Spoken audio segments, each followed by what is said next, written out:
Welcome dear students. Today we will be talking about SQL, and in today's lecture we will be going through the basic introduction to SQL. We will see what are the different characteristics SQL hold and the basic advantages, data types, the different structure SQL has, the different type of query languages that are there under SQL. So, we will be going through all those things today in the lecture. Right, to start with, the basic idea behind SQL is like we have many query languages. So, why does SQL have an advantage over all of them, right? So, when we talk about SQL, SQL is a language used for interaction with relational databases. Now, this relational factor is not available everywhere. So, whenever we talk about a database which is related to each other, like if we talk about a student database for a particular college, the student information is there with the department, it is there with the management, it is there with the registrar office, it is there with the library, it is there with the hostel. So, the data is related. So, taking care of such relational database, we need a structured query language. So, basically whenever we talk about SQL, SQL is used for a very special type of interaction with relational database management systems, RDBMS, right. It is not only a query language, right. Query language, we know that query language is for extracting information from the database, right. So, it is not only that particular query language which can only extract information, but instead of only extracting information, it can create databases, right. It can create the basic structure of databases, it can update the information that is there in the database, and it can also go for different type of maintenance like removal of obsolete data and so on, right. So, SQL is a very strong query language. It is used for information retrieval as well as for like maintenance of the database, creation of the database and updation of the database, right. Moving to the characteristics of SQL. Now, the first and the most important characteristic of SQL is that it is non-procedural in nature, right. Now, what is non-procedural? It says that whenever in a query, whenever we have a query which specifies only what information is to be retrieved and it does not tell you how to get that information, right. In that case, we say that that language is non-procedural in nature.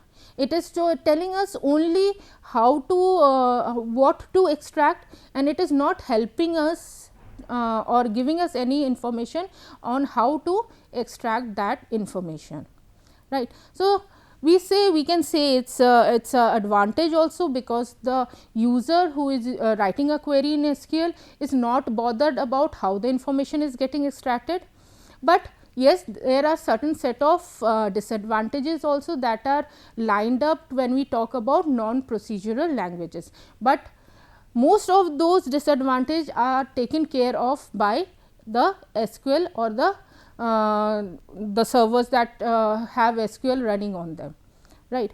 So, this is the first characteristic that it says that it is non-procedural in nature. The second characteristic, it says that the syntax is like English like, very simple to understand, right. You need not go into the basic the formation of the query, when we talk about the tuple relational calculus or the domain relational calculus, there is lot of syntax that we need to take care. But when we talk about SQL, SQL is very simple English like structure, right. We need not define go into the complication of defining the structure and the syntax. It is very simple, right. And very important, it has lot of flexibility, right. So, a particular query, when you want to extract some information, so there are n number of ways in which you can extract the information, in which way you can write your queries. So, it says that a query in SQL may be written in number of ways without affecting the end result, right. So, you can write that particular query in many ways, and writing the query in those ways are not going to affect the end result, the output that we are going to get. And there is, and we also say we have lot of flexibility, because there is no like limitation that you have to start from this location into the database and end at that particular location. You can start with any row, you can start with any column, and it will be completed when we are running a SQL query. So, if you are starting with the like say the third row, so it will continue till the nth row, and it will take care of the first and the second row also. So, in these manners SQL has lot of characteristics, lot of good characteristics, right. Now, so these are the basic characteristics. Now, let us move towards the next set of characteristics. Now, what are the next set of characteristics? It says that it says that SQL has a very small set of commands, right, and because of this small set of commands it is easy to learn, right. Because if we talk about a SQL statement, maximum queries will have your select, will have select from where.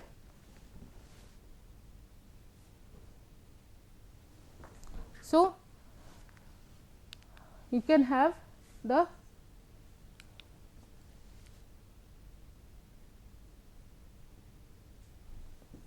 select from where, right. So, whenever we are having these type of small set of commands, it is very easy for us to remember those things, right. So, apart from having this small set of commands, we also have a advantage, or let us it is also a characteristic, and it is also advantage that every SQL query is parsed by the RDBMS to check the syntax. So, if there are any errors before extracting the information or before extracting wrong information, the RDBMS is going to parse the SQL query, right. It is going to check that whether the query is having any syntactical errors or not, and if it is having any syntactical errors, so before extracting wrong information, it is going to tell to the user that this is the error that you are having in the query, right. SQL, each SQL query is optimized prior to execution, but there are some cases where even after execution it is optimized, right. So, generally, but when we talk about in general terms, the SQL queries are always optimized before the execution is done. Moving to the advantages. Okay. Now, because SQL is a very strong query language, we have good set of advantages with SQL. So, the first thing it says that SQL being a non-procedural language, right. So, we are not going to specify how the data is going to be extracted, right. So, it provides a great degree of abstraction, right. Abstraction means hiding some information, hiding something from the user. So, we have a great degree of abstraction. The user does not have to specify how the required information is being extracted from the database. All that is taken care by the RDBMS, right. So, the user is not bothered how the information is getting extracted. All these things will be done by the RDBMS, that is that we are using for the SQL implementation, right. Next it says that application written in SQL can be easily ported from one system to another. So, we have the advantage of portability, that means when we write one particular query in one system, we can very easily port that particular query into another system, right. Such a need arises when a system needs upgradation or change. So, whenever you have written a SQL query, the same query is going to run perfectly well when we are taking it into a new system with the same database, obviously the database has to be, the RDBMS has to be same, right. Next set of advantage that we have, it says since a query specifies only what information is to be extracted, not how it is to be extracted, query in SQL will return the same result irrespective of the fact whether it was optimized prior to execution or not, right. So, because this is a very big advantage that we have with SQL, where because of this level of abstraction that the user does not know how the data is going to be extracted using the RDBMS. So, the end result is always the same. You may have different type of queries for extracting the same information, but what will happen, the end result is going to be same, it is not going to affect the end result, right. And it does not matter that whether you are using the optimization before the execution or optimization after execution, but our end result is going to remain the same. The expected result of a query are unambiguously defined. So, we can define our output, the end result without going into any ambiguous situation. We know that this, if we are writing this query, this is the output. So, there is no ambiguity in that, right. So, all this is taken care of the relational database management system that is working behind the SQL, right. So, there is no ambiguity. Next advantage that we have, it says that it is not merely a query language used to retrieve information from the database. It is not only for retrieving this, I have already told you that it is not only for retrieving information, right, but it is also used to define schema. Now, what is a schema? A schema is basically where you are defining the structure of the database. So, very less query languages you will find where you are able to define the structure of the database. So, this particular query language, which is known as SQL, it is not only a query language which is used to extract information from the database. It is basically used to define the schema, it is used for updating the database, right. It is used for inserting new data into the database, deleting defunct data, that is data that is not in use, and to define data integrity constraints, again very important, defining the integrity constraints. We do not have lot of query languages where we can define the integrity constraint of the data, right. So, we can define the integrity constraint, that means, if we are taking as input from the user the mobile number, we can define an integrity constraint that the number is going to be only numeric type, or the name has to be only alphanumeric type, or it is going to be only in alphabets, right. The email ID is going to have the .com extension. So, these are the integrity constraints that we can specify before we start with the taking data into the database, which is not possible with other query languages, right. Apart from that, it is also used to define access rights, right. Access rights means we have, whenever we talk about a organization, there is a hierarchy that we have within the organization, and we know, like the manager can should have the rights of doing, like he should be able to update data, delete data, insert data, modify the data.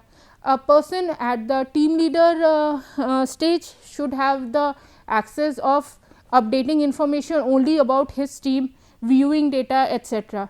Employee at the base level should have only rights to view his personal data, right. So, these type of access rights can be specified when we are defining something or when we are creating a database using SQL. Moving to the last advantage, although this is not all the advantage that we can speak about SQL. SQL has n number of advantages, but these are the main advantages that we are having, right. So, it says the language, while being very simple, flexible and easy to learn, it has very powerful features which enable it to perform very complex operation in DBMS. Right. So, we will see in coming up lectures, we will see that how SQL is so powerful that it can extract information using very complex scenarios. Right. So, whatever complex scenarios we have, we use the basic structure of select from where. Using this structure only, we are able to extract very complex information, which is not possible for other query languages to extract. Right. So, these were the advantages that we have with SQL commands or with your structured query language. Let us move to the type of SQL commands. Now, when we talk about SQL, it is not like only one set of commands that we are going to use. Right.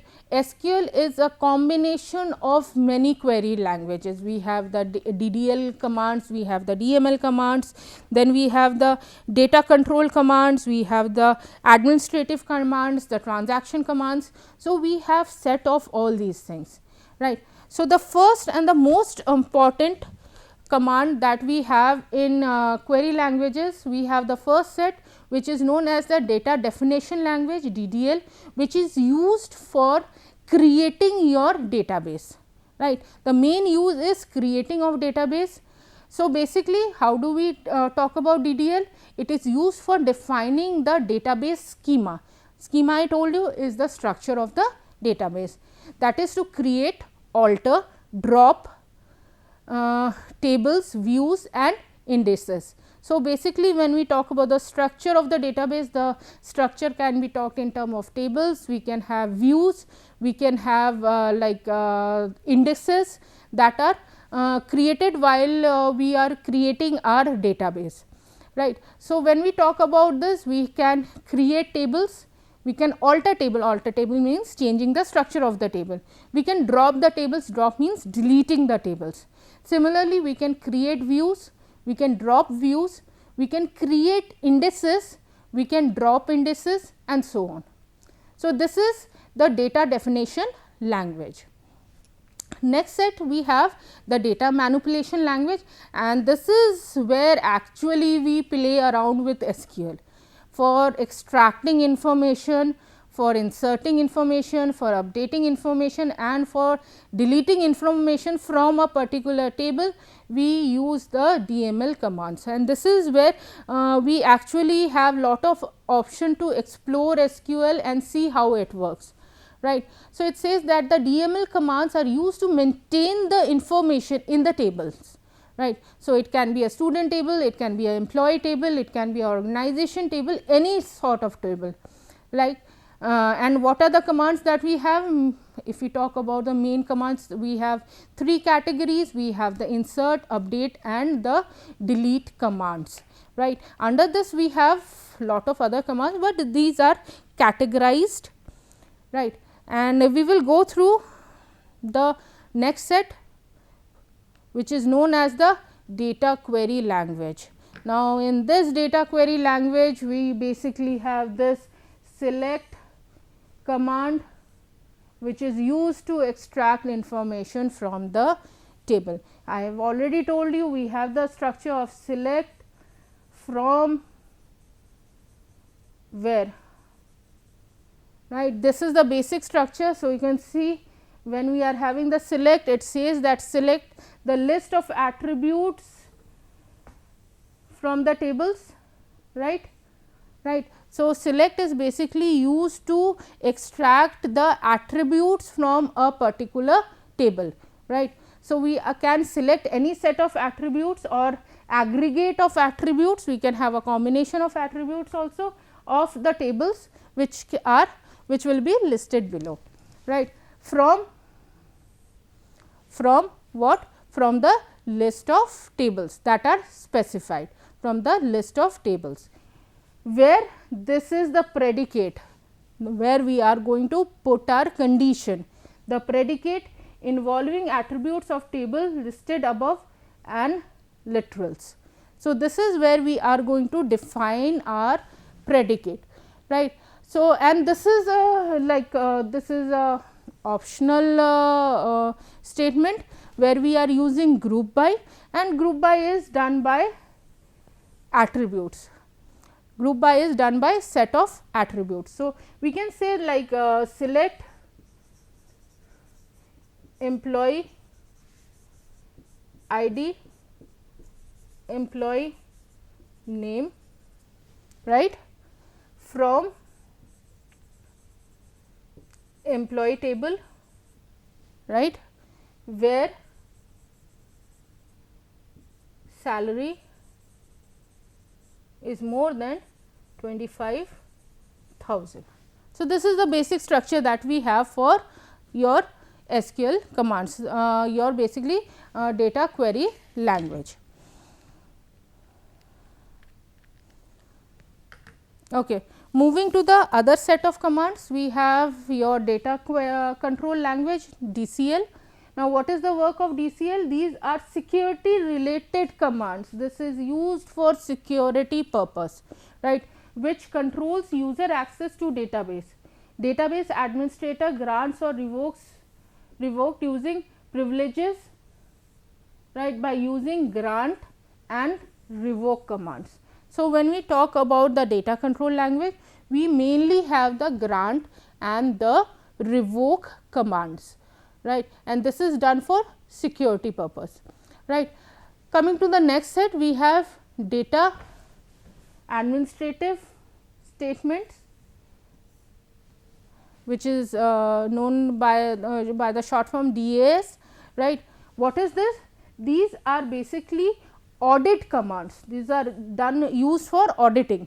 So, this was used for security, this is used for auditing, right. Commands used for analyzing the system performance. So, basically auditing on what? Auditing on system performance, right. There are two commands. What are these commands? Start audit and stop audit. So, we have two set of commands for the audit process. We have start audit and we have stop audit, right. Then we have the transaction control commands, right. So, transaction control command is the last set of commands that we have in SQL. These commands are used to control the transaction like set transaction, save point, commit and rollback.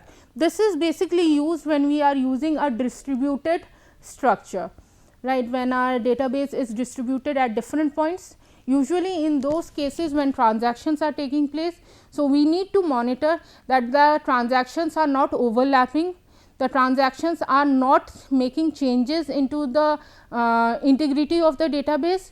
If there is a failure, what is the method of rollback, at what point we should commit, so that the next transaction which is coming up can use the updated data and so on, right. So, these are the different type of SQL commands. Quickly going through the SQL data types, right. Now, these are the data types that we have under SQL. The first data type is the character type, right, with n.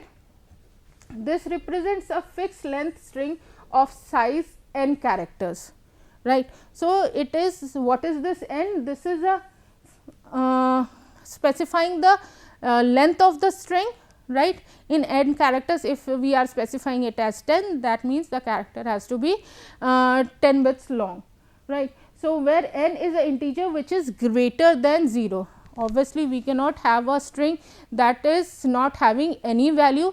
In this case, the value of n should be greater than 0.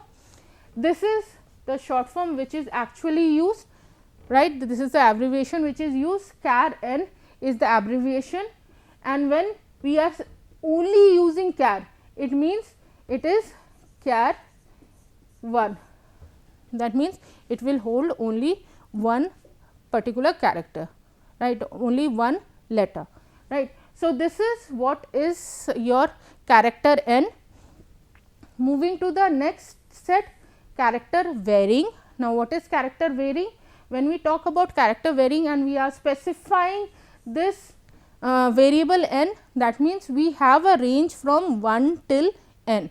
So, if we are specifying that we are having char 3, that means the text can be of 1 letter, it can be of 2 letters, or it can be of 3 letters. So, this is the maximum range, this is the maximum range that is specified, right. Okay, so, this is variable in nature. When we talk about bit n, right. Now, what is this bit n? It is a it represents a fixed length string, right. It represents a fixed length string of n bits, where n is a integer greater than 0, right. So, it represents a fixed length string of n bits, where n is greater than 0, right. Now, similarly, like we had character and that character varying, similarly for bit we have bit varying, where n is a flexible range. So, it represents a varying length string of maximum size n bits, where n is a integer greater than 0, right. So, this is what we are having in bit varying. Moving next, we have the numeric p comma q, right. So, this is used for defining decimal numbers, right. For defining decimal numbers having a total number of p digits and along with a sign, right, having a total number of p digits along with the sign to the right of the decimal point and q on the left of the decimal point, but the condition is that q must be less than or equal to p. So, this is what we have to follow when we are defining a numeric type data, right. Moving to the next one, decimal p q. Similar, it is very similar to the numeric p q, only thing that we have, it represents a decimal number having a total number of p digits, right, having total number of p digits and the sign with q digits to the right of it, right, and the sign with q digits on the right of the decimal point. Again we have the same condition that q should be less than and equal to p. So, this is the numeric and the decimal data types. Coming to the next one, the integer. Integer represents a single integer, right, int is the abbreviation for it. So, whenever we are defining an integer, it is used for a single integer. Similarly, small int is also there. Small int is used to represent a single integer. Int is the abbreviation, its precision will not increase that of int, right. So, these are the data types. Moving to the last set of data types. The last set of data types, you can see we have float, we have boolean, we have date, time and timestamp. So, float, we all know that float type of data type is a abbreviation for float.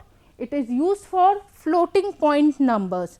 Float is used for floating point numbers and the abbreviation is float p, where p is implementation defined. So, it is defined during the implementation.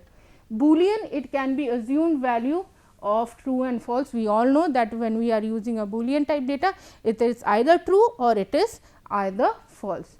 Similarly, we have date. This data type has 10 position embedded in single quotes. So, you can see these are the things, we have dd, yy separated by these two dashes, right. So, this is how a date is implemented in SQL, right. Coming to the time is in this format HH, SS with this colons, right. Similarly, when we talk about the timestamp includes both date and time. A timestamp includes both date and time.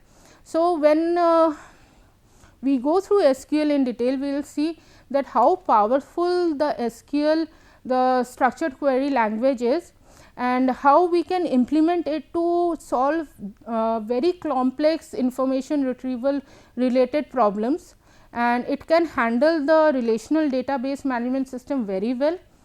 So, that is all for this lecture right now. Thank you so much.